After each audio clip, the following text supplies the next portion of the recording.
नमस्कार। आप सबका स्वागत है एएनवी न्यूज में और मैं हूं जसलीन कौर। तो आज हम रूबरू होने जा रहे हैं हरियाणा राज्य की एक ऐसी शख्सियत के साथ जिन्होंने समाज एवं बाल कल्याण के लिए कई अहम, अनगिनत और प्रगतिशील कदम उठाए हैं और साथ ही में महिलाओं के लिए वास्तविक रूप में एक बहुत बड़ी रोल मॉडल और आइकन रही है।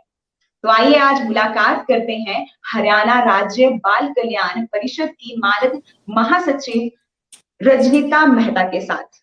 तो मैम, आपका बहुत बहुत स्वागत है एएनवी न्यूज के इस लाइव एक्सक्लूसिव सेशन पर। Thank you so much. तो मैम, आपकी जिंदगी से जुड़े कुछ हम सवाल आपसे करना चाहेंगे। सबसे पहले तो आपसे ये पूछना चाहेंगे कि आपके इस सफर की शुरुआत कैसी हुई और इस सफर में आपका कौन भागीदार, सहयोगी और कहें कौन, किसने आपको सबसे ज्यादा प्रेरित किया? देखिए, सफर की शुरुआत जहां तक मैं मानती हूँ, मैं एक प्योर बिजनेस वुमन थी और हर रोज 9 to 5 ऑफिस जाया करती थी और मेरे घर के पास एक स्पीड ब्रेकर था जो मुझे राजनीति के अंदर लेकर आया। मेरी गाड़ी की रोड क्लियरेंस कम होने की वजह से गाड़ी रोज नीचे से बैंग होती थी और मैं अपने हस्बैंड को रोज शिकायत करती थी। तो लोकल काउंसलर को जब उस शिकायत के बारे में अवगत कराया गया तो उसने बहुत ही वियर्ड जवाब देकर बदतमीजी की, जिसको लेकर मेरे हस्बैंड ने कहा, रंजीता, इस बार चुनाव नजदीक है और आप चुनाव लड़ोगे और मैं चाहता हूं कि आप जैसे प्रतिनिधि आए और इस जगह को संभालें। उसके बाद हमने वापस मुड़ कर नहीं देखा और जो वो स्पीड ब्रेकर से लेकर छोटी छोटी समस्याएं, चाहे वो पार्क थी, चाहे वो सड़क की थी, चाहे वो झूलों की टूटने की थी, वो धीरे धीरे करके हम अवगत करवाते गए और वो ठीक होती गई। और पहला चुनाव मैंने एमसी का 2013 के अंदर लड़ा। पहली बार में जनता जनार्दन ने 1896 वोट दी। 2 में चुनाव हार गई, बट उसके बाद मैंने घर बैठकर नहीं देखा। फिर मैंने महिला कांग्रेस ज्वाइन की, मैं वहाँ पे जनरल सेक्रेटरी इंचार्ज बनी, फिर मीडिया प्रभारी बनी, फिर प्रमोट होकर मुझे वाइस प्रेसिडेंट बनाया गया, फिर सीनियर वाइस प्रेसिडेंट बनाया गया, फिर एक जोन गुड़गांव था, 6 जिले मेरे पास थे, उसकी प्रभारी बनी। उसके बाद नेशनल टीम में मेरा आना हुआ और मैं फिर राजस्थान की प्रभारी रही। और काफ़ी लंबा समय कांग्रेस में बिताने के बाद जब मेरी एमएलए की टिकट कटी और फिर मेरी मेयर की टिकट कटी, मेरी जो एंट्री है वो भारतीय जनता पार्टी में हुई। यहाँ पे एज ए प्रदेश प्रवक्ता मुझे सम्मानित किया गया और अब आज इस पद पर नवाजा गया है, जो कि मेरा एक फील्ड है, मेरा इंटरेस्ट का फील्ड है। बच्चों के लिए जितना भी किया जाए उतना कम है और यहाँ पे अनाथ, जो अपेक्षित और अपंग बच्चे जो हैं हमारे पास आते हैं, जिनकी हम देखभाल करते हैं। तो बहुत ही एक छोटा पर इंटरेस्टिंग पीरियड रहा है मेरी लाइफ का और लगातार सोशल एक्टिविटीज़ करते हुए जहाँ भी ज़रूरत होती है, चाहे वो कोरोना काल था, चाहे वो कोई और पीरियड था, ज़रूरतमंदों के लिए हमेशा आगे बढ़कर काम किया है और कोशिश रहती है कि कोई इंसान भूखा ना सोए और किसी की कोई परेशानी है उसको जल्दी दूर किया जाए। जी मैम। मैम, जितनी आपके बारे में हमने रिसर्च की और जितना आपके बारे में जाना है, तो अगर आपकी एजुकेशन की बात करें तो आपने masters in business administration Punjab university से की है और साथ ही में फैशन डिजाइनिंग में भी डिप्लोमा किया है। तो रजनीता मेहता का किस तरह राजनीति में कदम रखना हुआ और एक समाज सेवी बनना हुआ? मेरा नाम रंजीता मेहता है, रजनीता नहीं है। रंजीता रंजीता मेहता। जी। मैं एमबीए मैंने 2000 बैच में क्लियर किया था और मैं जिस शहर से बिलोंग करती थी वो बहुत ही एक पिछड़ा हुआ इलाका था और मैं पहली एक बच्ची महिला थी जिसने एमबीए करने के लिए बाहर कदम उठाया था। शुरू से मेरे पेरेंट्स ने भी मुझे बहुत सपोर्ट किया। मैं हालांकि मैं तीसरी डॉटर थी और कहीं ना कहीं बेटे की चाह थी और तीसरा बच्चा जब होता है तो एक 2 लड़कियों के बाद ये एक्सपेक्टेशन होती है पेरेंट्स की थी एक लड़का हो जाए और मैं तीसरी बिटिया पैदा हुई। तो मेरे पेरेंट्स ने मेरी परवरिश कहीं ना कहीं बेटों की तरह ही की। तो बचपन से लेकर एक कॉन्फिडेंस लेवल था और फादर की डेथ बहुत जल्दी हो गई और मेरे ना फैमिली में चाचा थे, ना ताऊ थे, ना बुआ थी। तो खुद ही पैरों पे स्टैंड करके फिर मैंने छोटे ब्रदर की शादी की और उसके बाद मैंने अपनी खुद की शादी मेरी हुई। तो 4 बहन भाइयों में से सबसे लास्ट मेरी ही मैरिज हुई और अपने पैरों पे खड़े होकर एमबीए करने के बाद फिर मैंने जॉब की। मेरी शादी पंचकुला के अंदर हुई, एक जॉब क्लास फैमिली के अंदर ही मेरी शादी हुई। पर एक सफ़र लंबा और अच्छा इसलिए होता है क्योंकि आपके हस्बैंड जिसके साथ आपकी शादी होती है वो कितने ही सपोर्टिव हैं। तो उन्हीं की सपोर्ट की बदौलत और उन्हीं के इंटरेस्ट की बदौलत आज मैं राजनीति के अंदर हूँ और 5000 डिबेट कर पाई हूँ। फैशन डिजाइनिंग का कोर्स भी उस समय +2 के बाद साथ में फर्स्ट ईयर किया, साथ में फैशन डिजाइनिंग का कोर्स किया, क्योंकि जो बड़ी सिस्टर थी वो चंडीगढ़ पढ़ने आ चुकी थी और मुझे भी कहीं ना कहीं इंटरेस्ट और शौक था कि मैं भी बाहर पढ़ूँ। तो फादर से रिक्वेस्ट करके मैंने फैशन डिजाइनिंग का कोर्स किया और उसके बाद ग्रेजुएशन कंप्लीट करने के बाद मैंने एमबीए किया। एमबीए के बाद अब मैं लॉ भी कर रही हूँ। मैंने 22 साल के बाद दोबारा कलम उठाई है और मेरे 4 सेमेस्टर हो चुके हैं। अगले साल इस समय तक मेरी लॉ ग्रेजुएशन पूरी हो जाएगी। तो आप इतनी उपलब्धियां पाने के बाद क्या महसूस करती हैं? लाइक प्राउड करती हैं अपने आप पे? देखिए, बहुत अच्छा लगता है जब लोगों की दुआएं मिलती हैं और कंसर्न्ड जो लोग आपको जानते हैं, पहचानते हैं, कहीं न कहीं उनकी आँखों में एक आदर मान, जो सम्मान आपके लिए दिखता है, वो बहुत ही जी, मायने रखता है।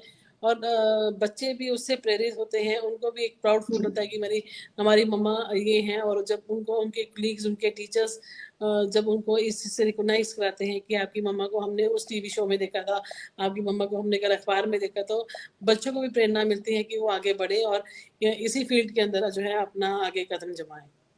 जी, बिल्कुल मैम। तो मैम जैसे कि आप बहुत सी संस्थाएं भी चलाती हैं और साथ में बाल कल्याण के लिए आपने कई अहम भी कदम उठाए हैं और साथ ही में ये भी कहा जाता है कि आपने कई अपंग बच्चे जो निसहारा हैं और साथ ही में अनाथ बच्चे उनकी भी आर्थिक मदद भी की है और जिन बच्चों में कला होती है आप उन्हें प्लेटफॉर्म भी प्रोवाइड करवाती हैं। तो आप कोई एक ऐसा यादगार पल बताएं जब आपने किसी ऐसे इंसान या ऐसे बच्चे की मदद की हो जिससे आपके आपको अपनी जिंदगी में सुकून महसूस हुआ हो? देखिए, जब एक बच्चा बहुत छोटा था वो मेरे संपर्क में आया था। वो ना केवल फिजिकली हैंडीकैप था बल्कि पैरालाइज होने की वजह से वो प्रॉपर्ली बोल भी नहीं पाता था। उस जी बच्चे को हाँ। मैंने बचपन से लेके अब तक उसकी मदद कर कर आज वो पैरों पे खड़ा है और वो कंप्यूटर की जॉब के ऊपर वो जॉब भी कर रहा है।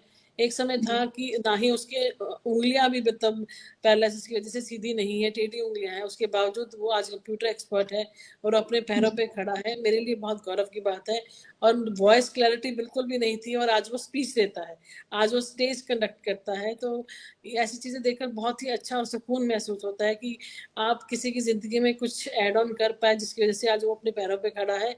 हमारे पास जिस तरीके के बच्चे आते हैं, काफ़ी बच्चे ऐसे हैंडीकैप्ड और फिज़िकली और मेंटली हैंडीकैप्ड हैं, तो हम पूरी-पूरी कोशिश करते हैं कि उनको फर्स्ट एड और जो ट्रीटमेंट है वो दिलवाकर उनको कम से कम अपने काबिल बना सकें।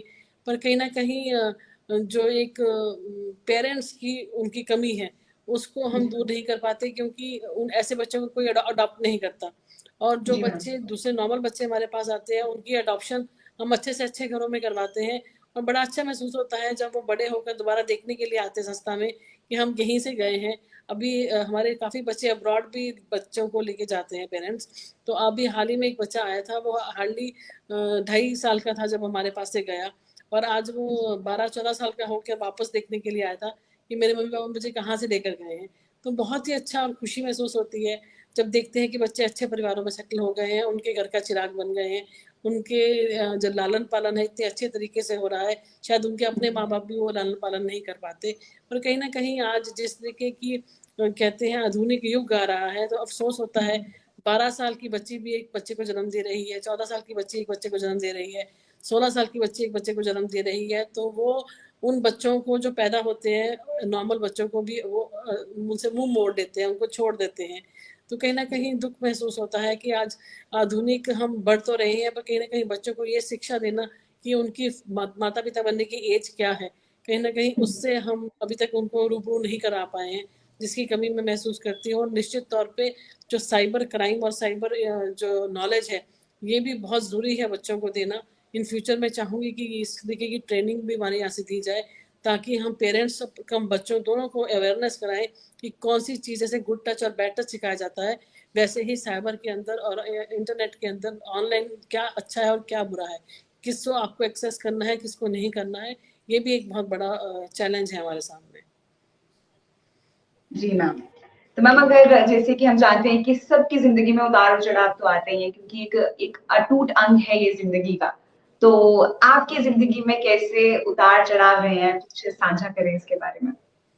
देखिए, जब मेरी शादी हुई 2003 के अंदर, तो मैंने आपको बताया कि मैं फ़ादर को खो चुकी थी और कहीं न कहीं खुद ही सब कुछ मैनेज करके जो शादी की थी। तो शादी के दिन ही जब घोड़ी अंदर आ रही होती है और रिबन कट रहा होता है, उस समय ही जितना भी ज़ेवर जो मुझे पहनाना था वो वहाँ पे चोरी हो गया था।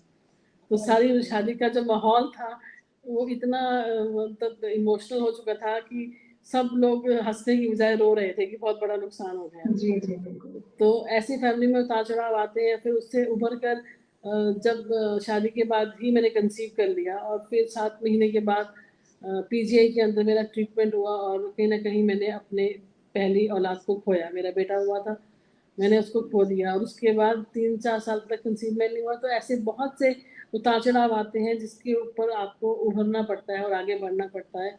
और उसके बाद भगवान ने आशीर्वाद बिटिया दी, फिर एक और बेटा दिया। तो आज फैमिली कंप्लीट है और बच्चे बड़े हो रहे हैं। बिटिया 8वीं में है और बेटा 5वीं में है। तो उनको समय कम दे पाती हूँ, पर मेरी कोशिश रहती है कि जितनी देर भी उनके साथ हूँ तो उनको पूरा समय दूँ, ताकि उनको इस चीज़ की कमी महसूस ना हो कि मम्मा बाहर ज़्यादा हमारे साथ कम समय बिताती हैं। तो आखिर में मैम यही सवाल रहेगा कि आगे आने वाले क्या ऐसे प्रोजेक्ट्स और प्लानिंग्स हैं आपकी चिल्ड्रन वेलफेयर यानी बाल कल्याण को लेकर? देखिए, बच्चों के लिए हमने ऑनलाइन कोर्सेज़ शुरू किए हैं, जिसके अंदर ना केवल वो इंग्लिश स्पीकिंग सीख सकते हैं, बल्कि आईलेट्स की तैयारी भी उनको हम अपने यहीं से करवा रहे हैं। जो बाहर बहुत महँगे कोर्सेज़ होते हैं, यहाँ पे जो बच्चे नहीं पे कर सकते, उनके लिए टोटली फ्री ऑफ कॉस्ट ये कोर्सेज़ हम करवा रहे हैं, शुरू कर चुके हैं। और उसके अलावा हम वर्चुअल क्लासेस हमने तैयार की हैं, जिसमें जो बच्चे ट्यूशन्स अफ़ोर्ड नहीं कर सकते, गवर्नमेंट स्कूल्स में जाते हैं, छठी से लेकर 12वीं तक, उनकी शाम को कांसेप्ट क्लियरिंग 1 घंटा 2 घंटे की ट्यूशन जो है, वो हम अपने बाल कल्याण के माध्यम से उनको देने जा रहे हैं।